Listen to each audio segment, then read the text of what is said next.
Hello friends, welcome back. In this video, I'll be taking up a very interesting topic. I'm going to talk about viruses that can be co-passengers or even orphans. Well, did you know that the term passenger and orphan are mainstream medical terms? This is no wordplay, and I'm not using them casually. So let us begin our exploration. As is my usual practice, I shall begin with a claimer and a disclaimer. This video contains challenging ideas. Please stop this video if you're not ready to question your beliefs. You may of course return to it when you're ready. We talked about passengers and orphans. In medicine, you can have passenger viruses. You could also have orphan viruses. You can have orphan disease, and you can also have orphan drugs. Let's see a little deeper. We usually associate the word orphan with an unfortunate child who does not have a parent. Similarly, in the case of viruses, we call that virus an orphan virus if there is no parent disease. It may be pathogenic under certain circumstances, but it is not associated with any disease as such. For example, the human foamy virus, which is from the family of Retroviridae, is one such orphan virus. Then again, we can have disease, which are not linked to any identifiable or identified virus. Such disease become orphan disease. For example, the X-linked hypophosphatemia, or which is having an acronym called XLH. This is an orphan disease, in other words, not linked to any identified virus, and it is amenable to drugs which are used only for such rare disease. That means drugs for orphan disease are often called orphan drugs. And the example in the case of this particular ailment which I mentioned earlier is a drug called Crysvita, which is only meant for this purpose, a rare drug for a rare disease and hence an orphan. And now we come to the passenger virus. A passenger virus is one that does not have any causative role in a disease. It may be found in diseased tissue. For example, nasal swab. But we must be able to establish causation. Otherwise, it is simply a passenger virus. One such example is a virus which they have found in the blood of certain people, and they have termed it the hepatitis G virus. As a matter of fact, they jokingly call it the harmless G virus.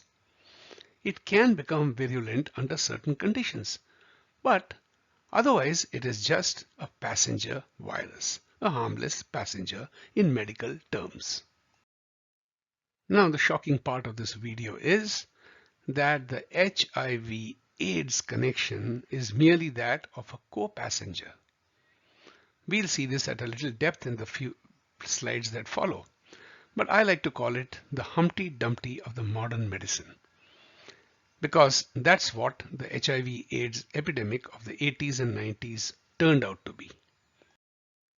There is no cure for HIV/AIDS.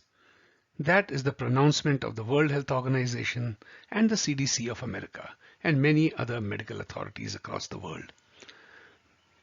When we were little children, we have learned the nursery rhyme of Humpty Dumpty. And it goes, Humpty Dumpty sat on a wall and Humpty Dumpty had a great fall. And all the king's horses and all the king's men couldn't put Humpty Dumpty together again. Now, who was Humpty Dumpty really? Let's explore that. In the year 1648, there was a revolt going on in England. It was a kind of a civil war. People were fighting for parliamentary rights. In the city of Colchester, the royalists or the king's men laid the city under siege. And to protect themselves, the royalists or the king's forces had installed a massive cannon on the wall of the castle. It was probably the largest cannon that was ever made in England. But when the first shot was fired from the cannon fell off the wall and it broke down into pieces. And that is when all the king's men who attempted to raise Humpty Dumpty and put it together again, they failed to do that.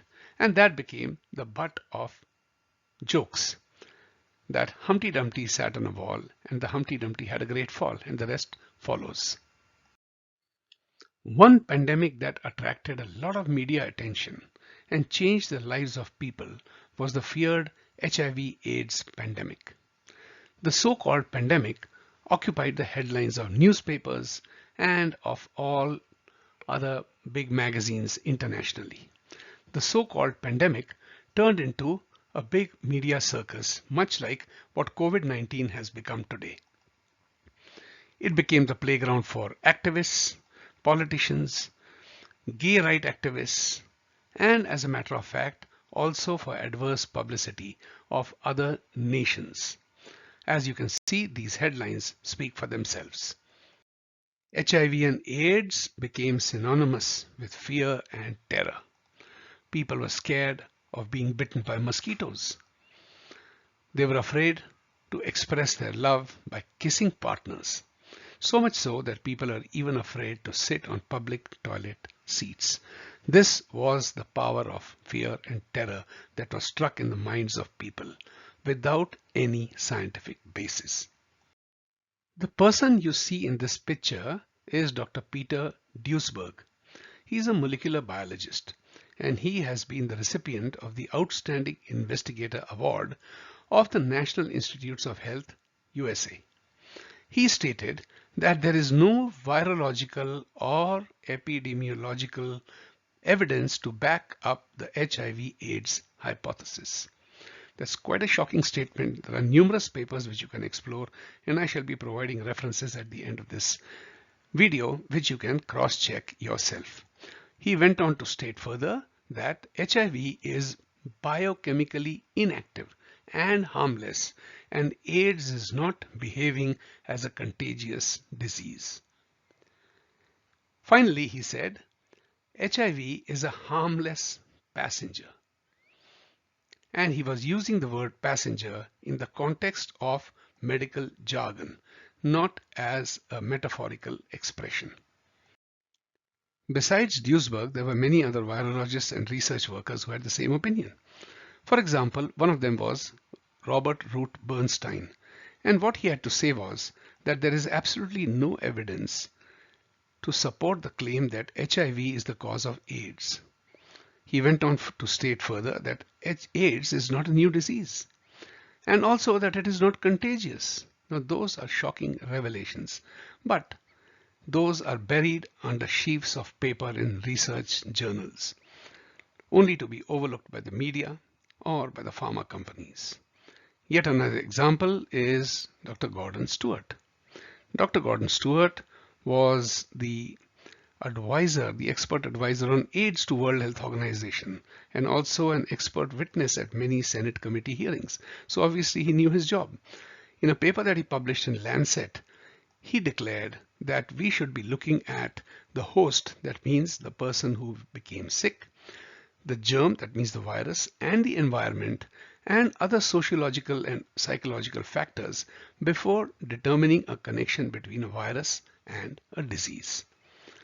He went on to say that, but his papers have mostly been buried under the carpet, except for one very striking prediction that he made, which I'll mention in the next slide. In the late 1980s and early 1990s, there were a lot of disease models that were being studied, and there were many predictions being made by different scientists, study groups, universities, and pharma companies. Gordon Stewart was among one of them, and his predictions were based upon his research and his reasoning. And when it came to the results, what was revealed was that in the United Kingdom, there were different estimates. As you can see, they varied between 8,500 to as low as Stewart's figure of 12,500. And In 1992, once again, Stewart's figures were very low. But if we examine that in the context of the actual numbers that were revealed, Stewart was within 1.5 to 2.5% of the real number. So obviously, what Dr. Stewart had to say has sense. Here is what some of the top scientists of the day had to say. This is Dr. Carrie Mullis, biochemist who won the 1993 Nobel Prize. And what he says is that if there is any evidence that HIV causes AIDS, there should be scientific documents which either singly or collectively demonstrate that fact, at least with a high probability. There is no such document available.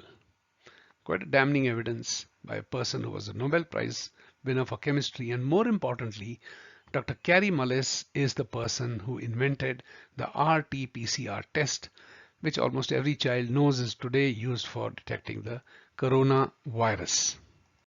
Here is yet another renowned scientist, and let's see what he has to say.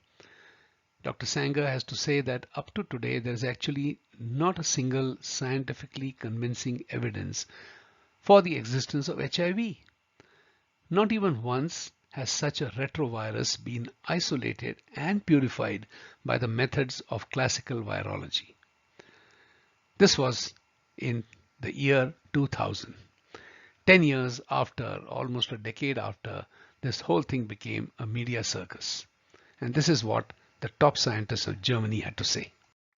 Here is Charles Thomas, professor of biochemistry at Harvard and the Johns Hopkins universities in the United States. And what he says is that the HIV causes AIDS dogma represents the grandest and perhaps the most morally destructive fraud that has ever been perpetrated on young men and women of the Western world. He said that in a public interview with Sunday Times in the year 1994. For those of you who wish to pursue this topic further, can read this book, Virus Mania, which has been written by a scientist and a journalist together, and they investigate all these so-called epidemics: avian flu, HPV, SARS, mad cow disease, hepatitis C, AIDS, polio, and the list goes on. Is it any different today than it was in the past, or is it just another grand show that has been put up after having gained the expertise to manage these matters in the previous epidemics or so-called pandemics? Viruses and disease are the bread and butter stuff for pharma companies, and their main earnings come from vaccines. Now in this bar graph, we shall see how much the top 5 pharma companies earned from vaccines alone. And that number adds up to 38 billion US dollars. These are the individual figures for each company. Just to put the number 38 billion in context, out of the 194 countries in the world, 150 countries have an individual GDP which is less than $38 billion. And I'm not talking of the poor developing countries. It includes Western democracies like Belgium, Austria, Portugal, New Zealand, and even oil-rich countries like Oman. So you can just imagine what would be the numbers in the post-COVID era, where virtually every human being will be vaccinated by a handful of companies with vaccines that cost a tremendous amount of money. Now we shall have to wait and see how the COVID-19 pans out. Maybe in 2 years or 3 years, we shall have the figures coming in to tell us where all the pneumonia, TB, and COPD deaths went. Did they go missing in action, or were they just taken up as COVID deaths? If HIV and AIDS still has a place in our mind, COVID-19 too is going to occupy our thinking, our fears, and our terrors for many decades to come. In another video, which I shall release shortly, we shall see how the measles vaccine was yet another major fraud to be revealed by a scientist. Anyway, the measles story is long over, but it is important to know. COVID-19 will pan out in the future, and then you'll remember this video. I shall now summarize the main points that we covered in this video. We talked about passengers and orphans, medical terms, and what they mean for viruses, disease, and even drugs. We used Humpty Dumpty as a metaphor for the broken pharmaceutical medical complex. We also saw the leading scientist's opinion, which is quite contrary to the common folklore. And also we saw the numbers which explain to us the stakes for the pharma industry and how these stakes will be all the more important in a post-COVID world. But there is hope for the future, because if we have enlightened citizens, if we have better understanding of the science, then maybe the next generation or in the next generation of disease and viruses, we shall not be fooled. So dear friends, thank you very much for your attention. This brings me to the end of this video, and as usual, I provide the list of references that were used in preparing this video. These are available on the internet and you can explore each one of them, and each paper in itself has another 15 or 20 or even more references which will open the gates of knowledge to you. So thank you very much for being with me, and until we meet in the next video, bye bye.